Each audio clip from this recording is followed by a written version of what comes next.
Hello and welcome to the amazing session of धमाका batch. तो आज का हमारा टॉपिक है ड्रॉबैक्स ऑफ डायमेंशन। अगर आपने लेक्चर नंबर 6, 7, 8, 9 नहीं देखा है तो पहले वो वाले लेक्चर्स देख के आइए, तभी आपको समझ में आएगा। और ये है लेक्चर नंबर 10। तो चलिए शुरू करते हैं। ड्रॉबैक्स ऑफ डायमेंशन मतलब डायमेंशन तो हमने निकालना सीख लिया पिछली क्लासेस में विद द हेल्प ऑफ किसके थ्रू, डायमेंशनल एनालिसिस के थ्रू हमने डायमेंशन निकालना तो सीख लिया। लेकिन कई सारे ड्रॉबैक्स भी आए, क्वेश्चन में भी हमने देखा कि कई सारे ड्रॉबैक्स आए जिससे हम डायमेंशन निकालने में कहीं ना कहीं प्रॉब्लम हो रही थी, तो इसी वजह से ड्रॉबैक्स आ गए।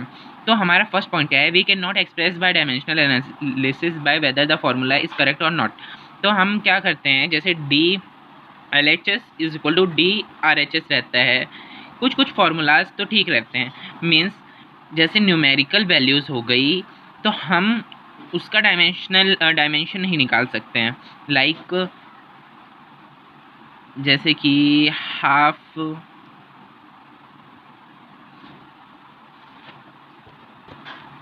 हाफ एम वी स्क्वायर और इधर हमने लिखा 2mv²। अगर हम दोनों का डायमेंशनल फार्मूला निकालेंगे तो वो तो इक्वल आएगा, क्योंकि हमको इससे मतलब नहीं है, इस वैल्यू से मतलब नहीं है। लेकिन इसका रियल फार्मूला तो ये रहता है, रियल फार्मूला।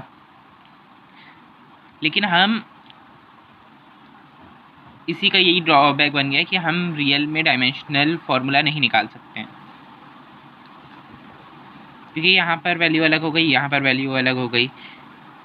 और ये रियल फार्मूला है, ये अनरियल फार्मूला है, ये हमने निकाला है 2mv² का। Second number, while deriving the formula we can only derive formula with 3 variables.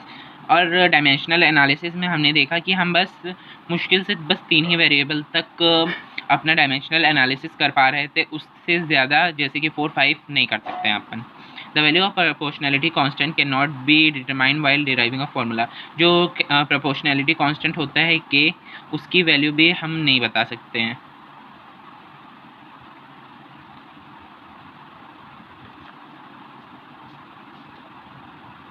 We cannot express a relation using dimensional analysis which contains trigonometric exponential etcetera.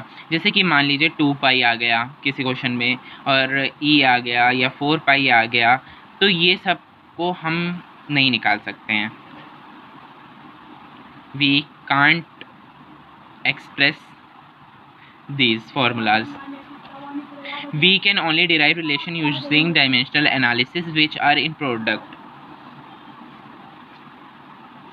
Like हमने जैसे हाफ mv² लिया था और 2mv², ये real formula है, ये virtual है, ये हमने खुद से बनाए हैं। तो इसका डायमेंशनल निकालेंगे तो ml2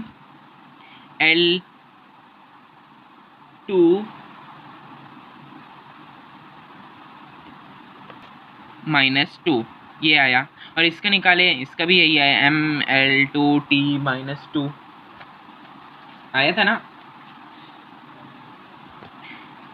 तो इससे ये पता चलता है जो ये आगे की वैल्यूज़ हैं इससे हमको कोई भी मतलब नहीं है, इससे हमको कोई भी मतलब नहीं है। तो लेकिन रियल तो यही है काइनेटिक एनर्जी का फॉर्मूला, और ये नहीं है। तो इससे हमको क्या पता चला था कि हम बस ये प्रोडक्ट की जो वैल्यूज़ है mv² है, बस उसी को ही डायमेंशनल एनालिसिस के थ्रू फॉर्मुलेट कर पा रहे थे।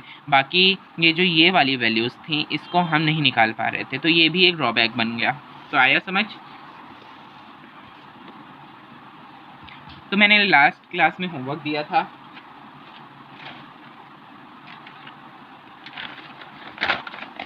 क्वेश्चन नंबर 3 ये वाला, इसका आंसर ये है, बहुत इजी है, आप देख सकते हैं।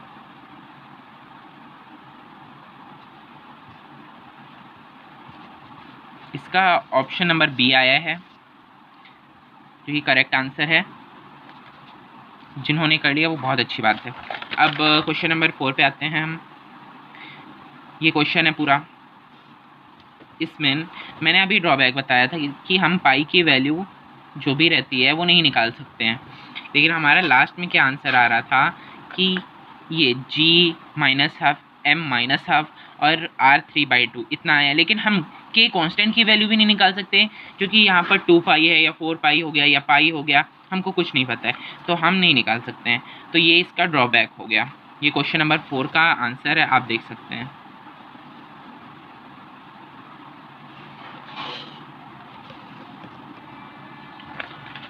लास्ट क्वेश्चन नंबर 5, और क्वेश्चन नंबर 4 का राइट आंसर है नन ऑफ दीज, और क्वेश्चन नंबर 5 है जो उसका राइट आंसर है 4, ऑप्शन नंबर डी। पॉज करके नोट कर लीजिएगा।